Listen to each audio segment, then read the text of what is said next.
amigos, sejam bem-vindos ao nosso canal no YouTube. Meu nome é Renata Barros e estou aqui com a nossa querida amiga Patrícia Mello. Mais uma vez, obrigada por aceitar o nosso convite, Patrícia.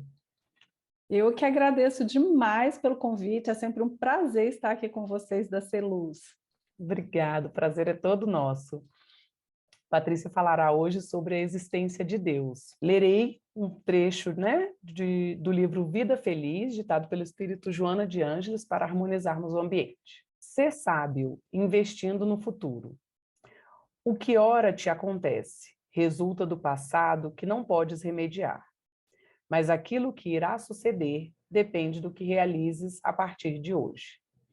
Enquanto recolhes efeitos de ações passadas, estás atuando para consequências futuras. Conforme semeares, assim colherás. A tua fatalidade é o bem. Como atingi-lo será opção tua, mediante ação rápida ou retardada e contramarchas. Ninguém está fadado ao sofrimento. Este é o resultado da escolha errada. Investe no amanhã e será feliz desde hoje. Então, amado Mestre Jesus, agradecemos a oportunidade do trabalho na noite de hoje e que possamos apreender todo o conhecimento que a nossa irmã nos trará. Que assim seja. A palavra é toda sua, Patrícia. Que assim seja. Tá certo, Flor. Muito obrigada. Então vamos lá conversar um pouquinho, sobre a existência de Deus. Na verdade, estamos nos baseando aqui em 2 capítulos do Pentateuco. O capítulo 2 da Gênese, que nos explica sobre Deus, tanto a existência, quanto a natureza divina, quanto a providência divina e a visão de Deus. E também o livro dos Espíritos, no seu capítulo 1, o capítulo 1, também fala exatamente sobre essa existência de Deus. E é muito interessante porque Kardec traz para a gente, nessas 2 leituras, e em outros capítulos também, o livro Céu e Inferno é bastante abrangente nessa temática também, Kardec traz uma visão científica dessa questão, Ele não aborda de uma forma apenas que nos fale da fé, porque quando a gente fala em Deus, cada um de nós temos a nossa forma de interpretar e de sentir Deus, mas a gente faz isso de maneira muito intuitiva e a gente leva para o lado da fé ou da religião, quando na verdade Kardec vem nos provar através de alguns axiomas sobre a existência de Deus. Então, é uma leitura muito interessante, porque é um viés científico. Kardec, como homem da ciência, como pesquisador que era, questionador que era, ele traz essa idoneidade à leitura, Ele questiona de uma forma que a gente sabe que não está lendo apenas por uma simples crença de Kardec ou de quem quer que fosse, dos próprios espíritos que se comunicavam através dele. Não, ele nos prova, e aí é por A mais B, nesses capítulos, que Deus existe.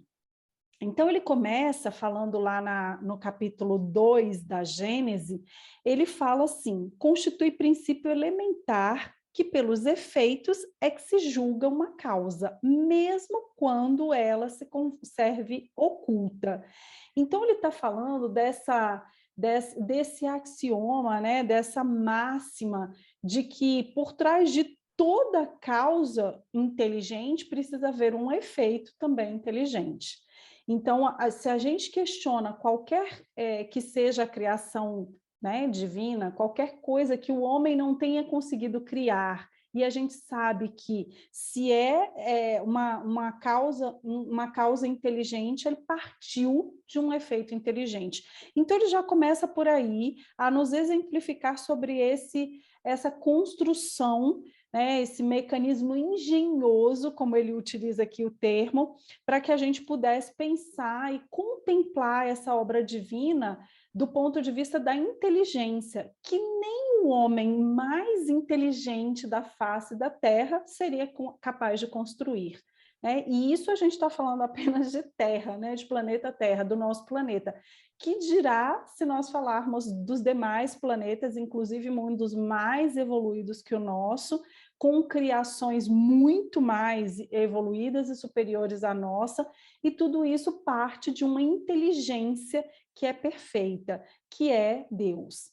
E aí é uma reflexão muitíssimo interessante, porque se a gente pensa na história do nosso planeta, na criação do nosso planeta, né? Nós temos aí um planeta com mais de 4 bilhões, 4,6 bilhões de anos, e esse planeta vem se desenvolvendo de uma forma que, por mais que nós, às vezes, nos desesperemos, como seres imediatistas que somos, como crianças espirituais que somos, ansiosas por viver num mundo melhor, num mundo ditoso, num mundo feliz, nós, às vezes, escutamos as pessoas dizerem: ah, gente, o mundo está muito difícil, está tudo virado de cabeça para baixo, né? Parece que a gente está indo por um rumo muito equivocado. E se a gente olha toda a existência desse planeta, a gente percebe o quão perfeita é a criação divina, o quanto tudo aconteceu no tempo certo, da forma certa, para propiciar que os habitantes desse planeta pudessem ter garantidos os seus direitos de crescer, se desenvolver e aprender.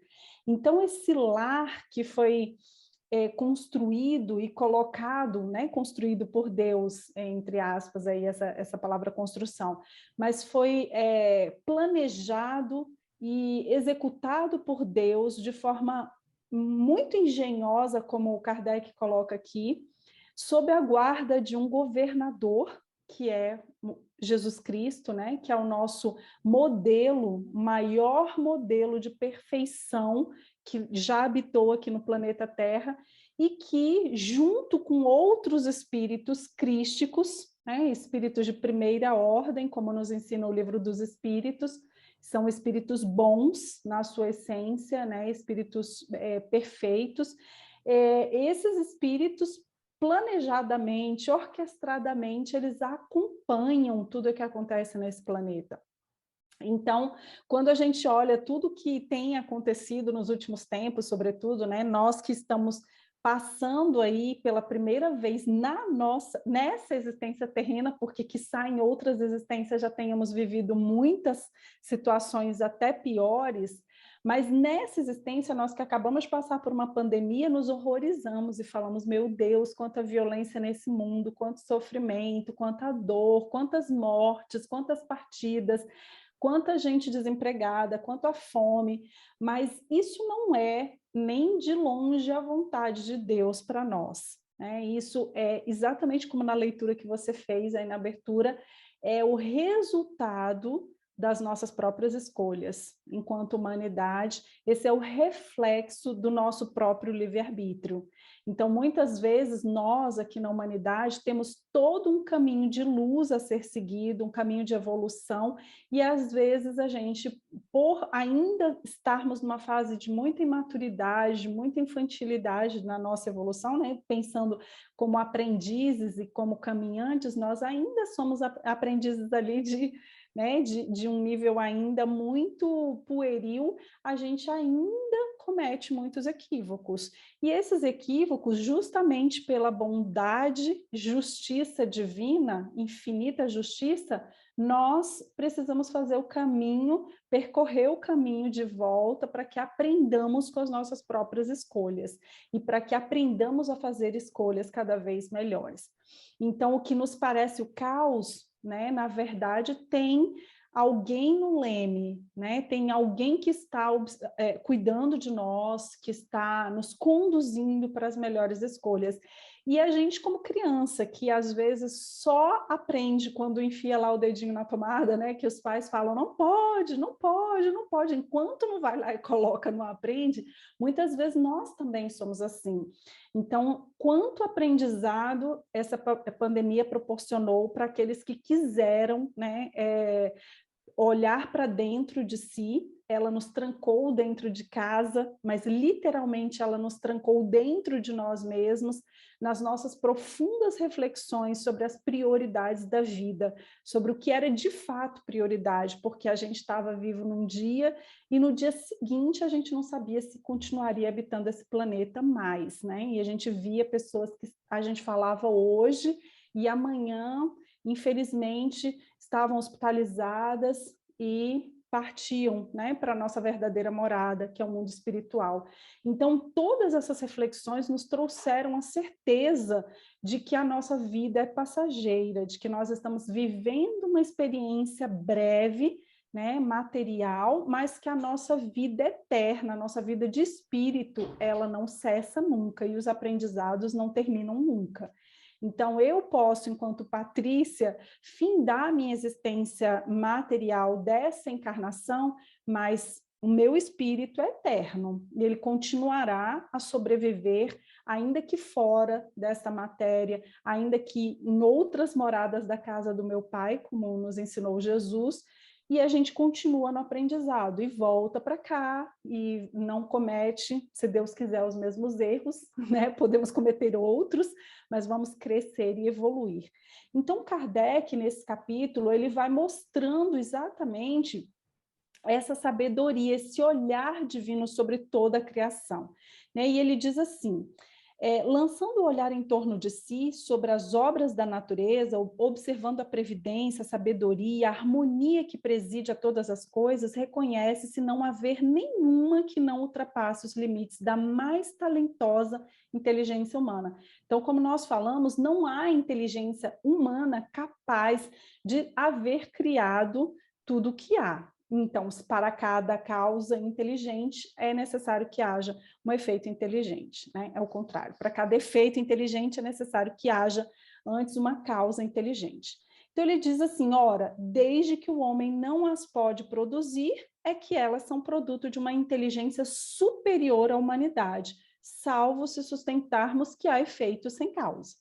Então, a gente precisaria ir contra a ciência, dizer que há efeito sem causa, né, que é uma máxima da ciência, e que não faria sentido, não caberia na nossa razão, que hoje, né, homens já um pouquinho mais evoluídos, nós sabemos disso.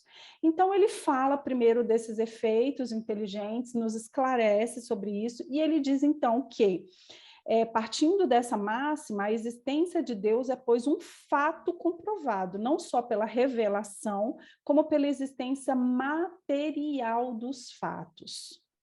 Os povos selvagens não tiveram nenhuma revelação, entretanto, creem instintivamente na existência de um ser sobre-humano, né?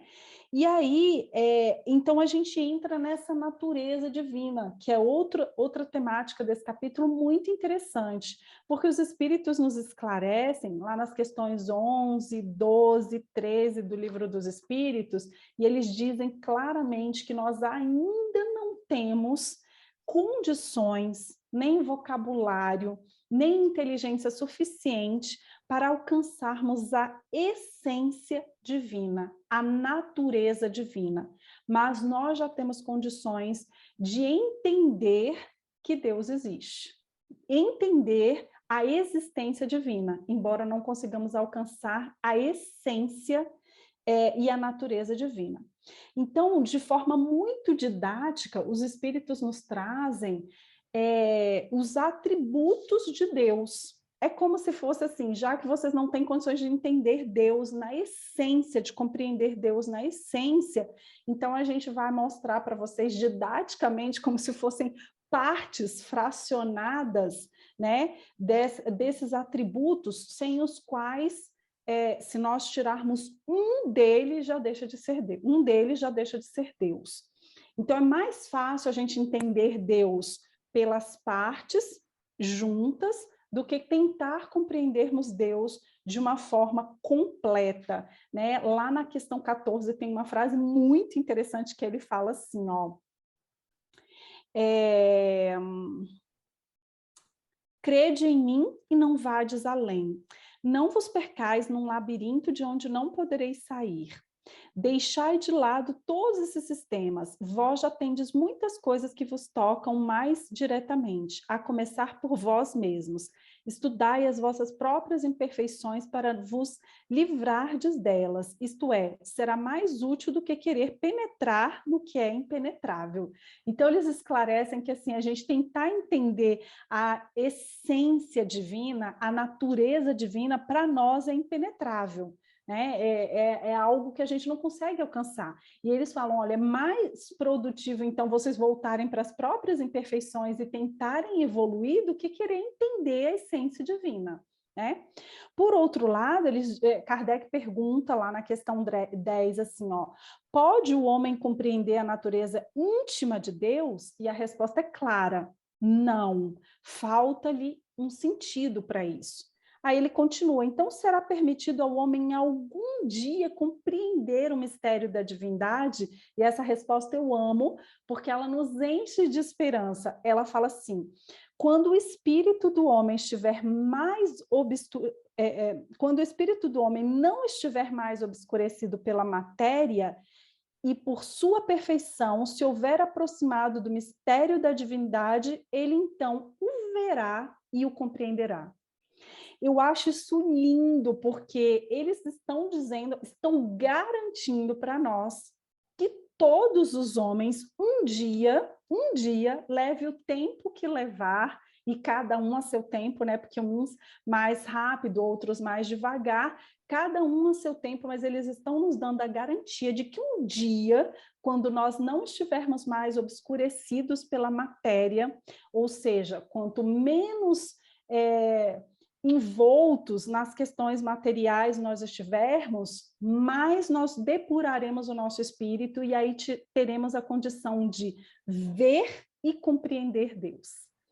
E é muito interessante isso, porque ali ele complementa, na verdade, o que ele vai falar lá na questão 14, de que a gente precisa, como é que a gente vai se depurar? Como é que a gente vai depurar o nosso próprio espírito? Lançando o olhar sobre as nossas próprias imperfeições, perdão. Então, é como se uma coisa complementasse a outra. Para que eu consiga um dia ver Deus, eu preciso me debruçar sobre as minhas próprias imperfeições. Eu preciso me depurar enquanto espírito, eu preciso me melhorar, porque só assim um dia eu alcançarei, eu compreenderei Deus. Aí a gente fica se perguntando assim, né? Então eles estão falando para a gente que um dia a gente vai ver Deus assim na nossa frente, e a gente tem aquela imagem de Deus, né?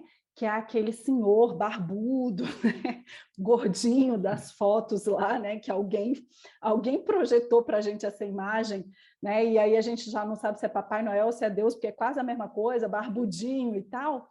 Só que eles falam aqui para a gente, aqui na Gênese, lá no item que fala sobre a visão de Deus, é muito interessante porque eles separam o que é ver, né? Ver. O verbo ver, nós estamos nos referindo a um sentido, a um dos 5 sentidos que são físicos, materiais.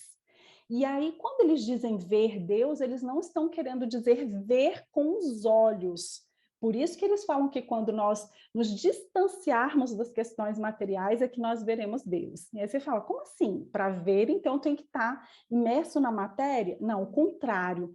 Eu vou compreender. E aí o verbo que Kardec passa a usar mais para frente nesse capítulo é a percepção divina. Então, nós, quanto mais evoluídos formos, nós um dia chegaremos a perceber Deus. E como é que a gente percebe? E aí não é mais com o olho físico, é com os olhos do espírito, né? E é muito lindo isso, porque a gente fica aqui tão envolvido nas questões materiais, tão em trabalho, família, tudo que a gente faz, o nosso tempo é tão corrido, e a gente se esquece de que a gente tudo que vai ficar para trás aqui não é prioridade, ou não deveria ser prioridade na evolução do nosso espírito. Então, a gente realmente tem que ter cuidado para elencar aquilo que a gente realmente está fazendo da nossa existência, para a gente não se perder nas questões materiais. Né? O livro dos Espíritos nos esclarece sobre a escala dos espíritos, e eles falam que existem espíritos imperfeitos, que, né, sem querer desanimar ninguém, somos nós, né? Somos nós mesmos, estamos lá como espíritos de terceira ordem, espíritos imperfeitos, aprendizes, como eu costumo dizer. Temos os espíritos que já alcançaram um pouco mais de evolução, que são os espíritos bons, os espíritos de segunda ordem. Esses espíritos imperfeitos, eles priorizam mais as questões materiais do que as questões espirituais.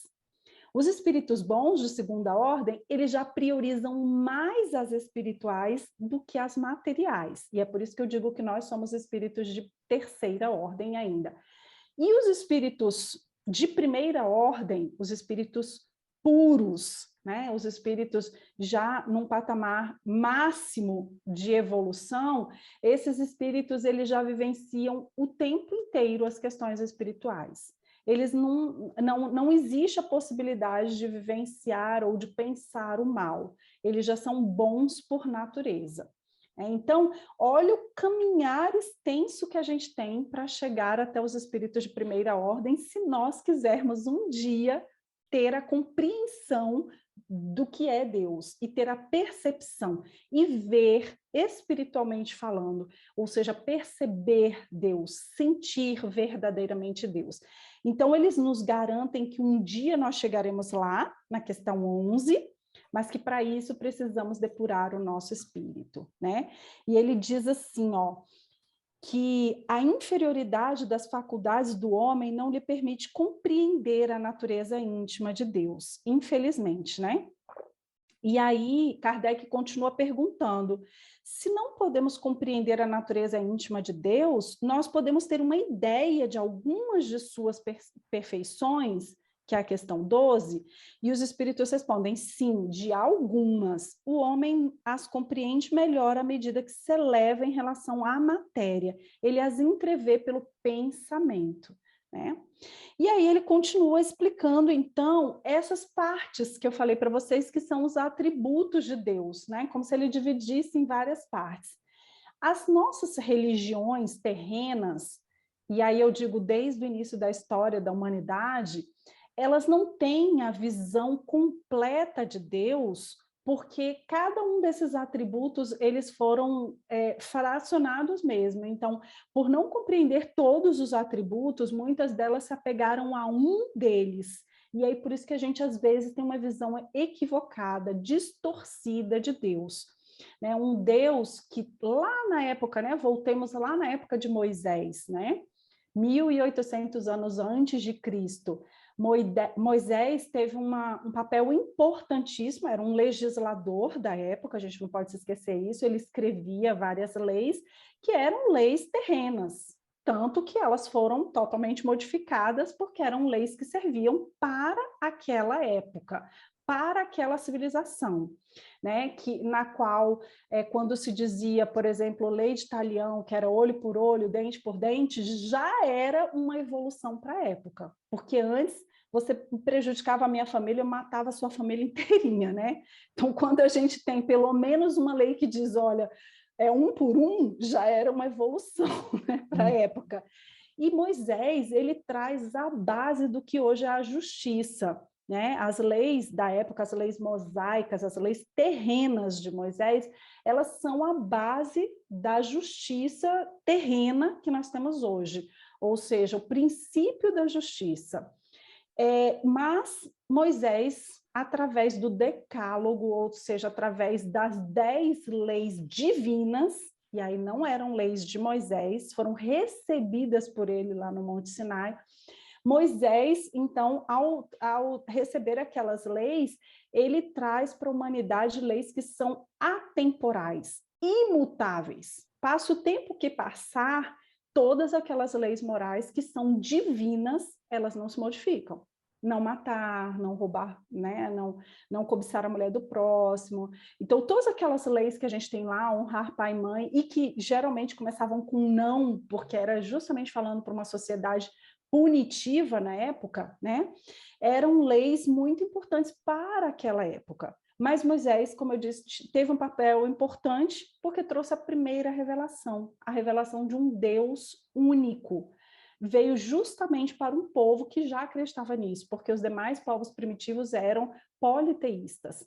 Moisés vem falar para um povo monoteísta de que existia um Deus único. Mas ainda uma visão de um Deus muito punitivo, né? De um Deus você fez, você vai pagar.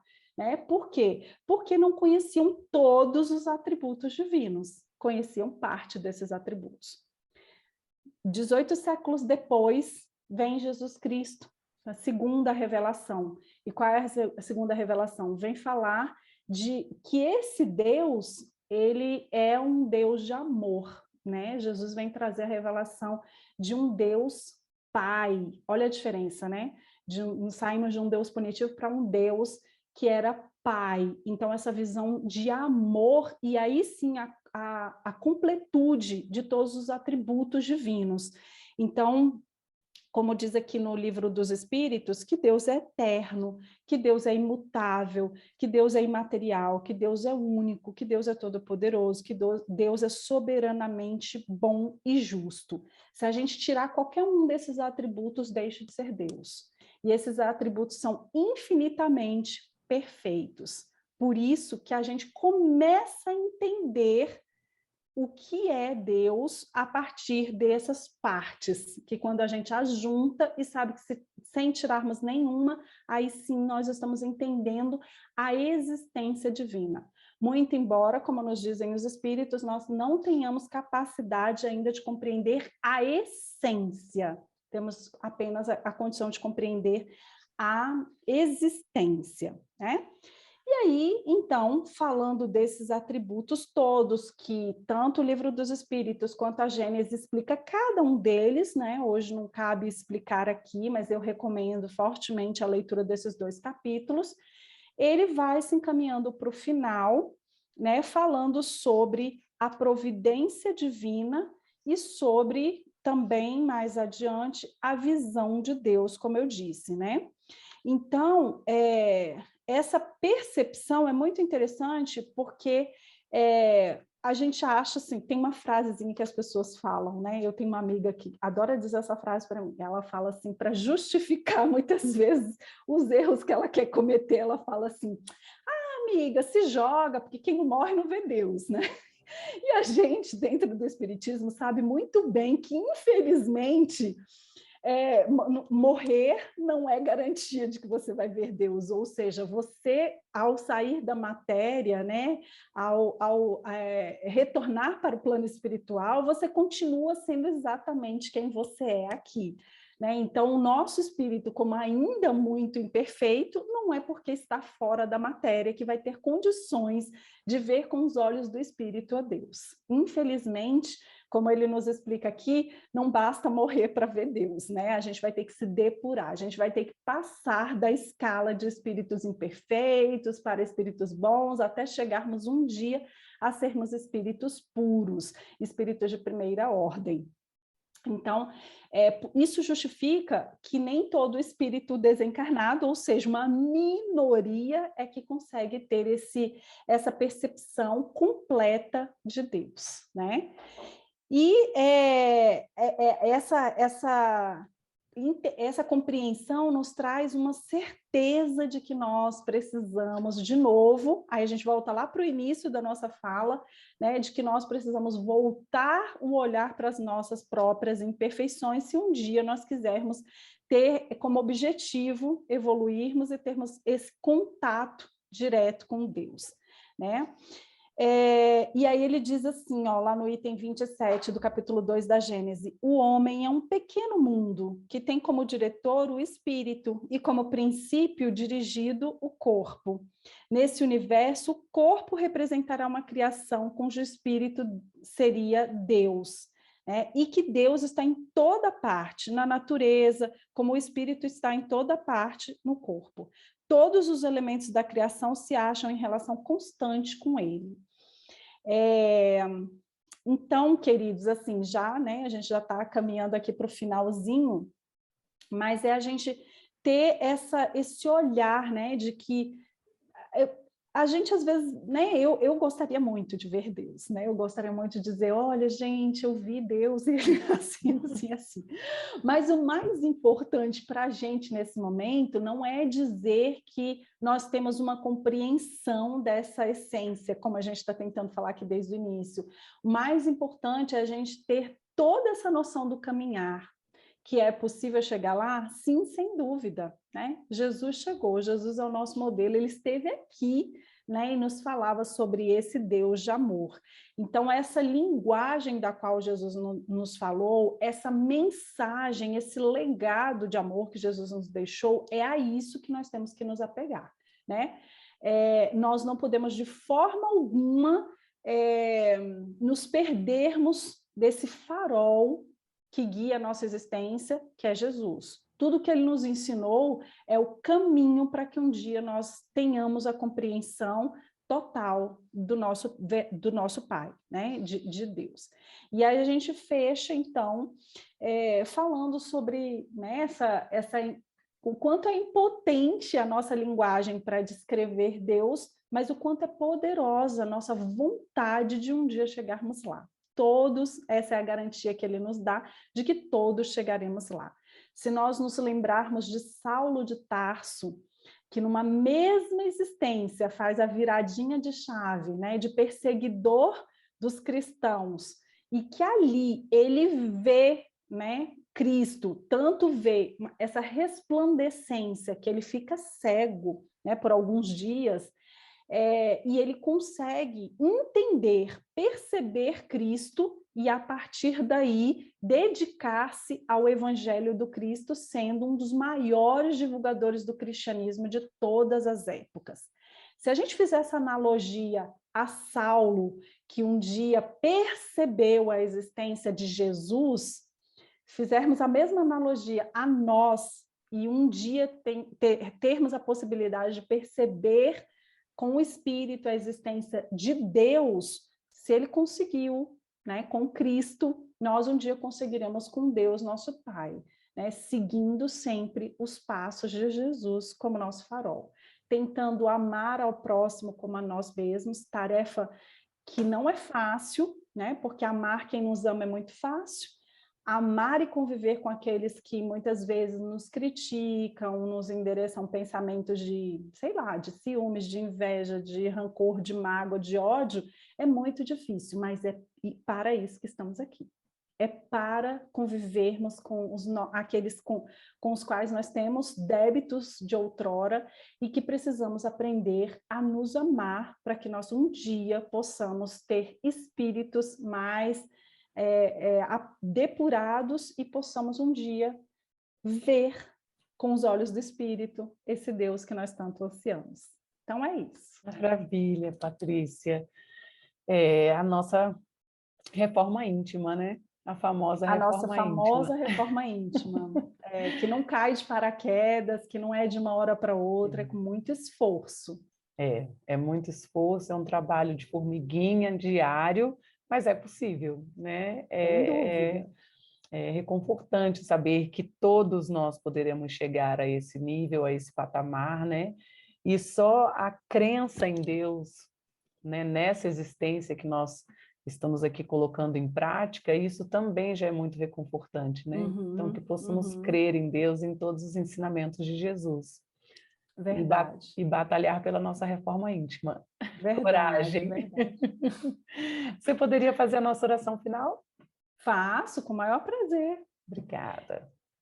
Então, vamos, meus queridos irmãos, agradecer por esse momento, por essas reflexões, por esse aprendizado, nesses breves momentos em que estivemos juntos, pedir a Deus que nos dê força, que nos dê sabedoria nas nossas escolhas divinas, que nós possamos sempre, Mestre Jesus, ter a Ti como farol na nossa existência, que Tu possas guiar os nossos passos, as nossas decisões, e que elas sejam sempre pautadas no amor ao próximo, que jamais sejamos capazes de prejudicar a quem quer que seja, que coloquemos todo o nosso amor e o nosso empenho e a nossa dedicação em a cada dia sermos um pouquinho melhores. Como dizem os nossos irmãos por aí, só por hoje, que um dia de cada vez, nós nos comprometamos a amar, a não julgar, a não criticar, a não falar mal dos outros, mas a voltar os olhares para nós mesmos, os olhares para as nossas próprias imperfeições, para que possamos cada vez mais consertarmos aquilo que trazemos ainda de mal, enraizados em cada um de nós. Mestre Jesus, certos da tua presença ao nosso lado, te agradecemos e pedimos ser conosco hoje e sempre. Que assim seja. Graças a Deus e graças a Jesus. Que seja, graças a Deus. Muito obrigada, Patrícia, mais uma vez. Né? Foi ótimo a palestra, nossa conversa na noite de hoje. E agradeço a todos também pela companhia e até a próxima. Eu que agradeço demais. Um beijo a todos que nos assistem e que nós possamos estar juntos, saudáveis e cada dia melhores, né? Porque reconhece-se um verdadeiro cristão pelo esforço que ele empenha em ser melhor. Então, que nós não desistamos, que nós estejamos juntos nesse propósito de uns auxiliarmos aos outros a sermos melhores. Exatamente. Que assim seja. Obrigada pela oportunidade. Um beijo a todos. Um beijo, obrigada a você. Muito obrigada. Boa noite. Boa noite.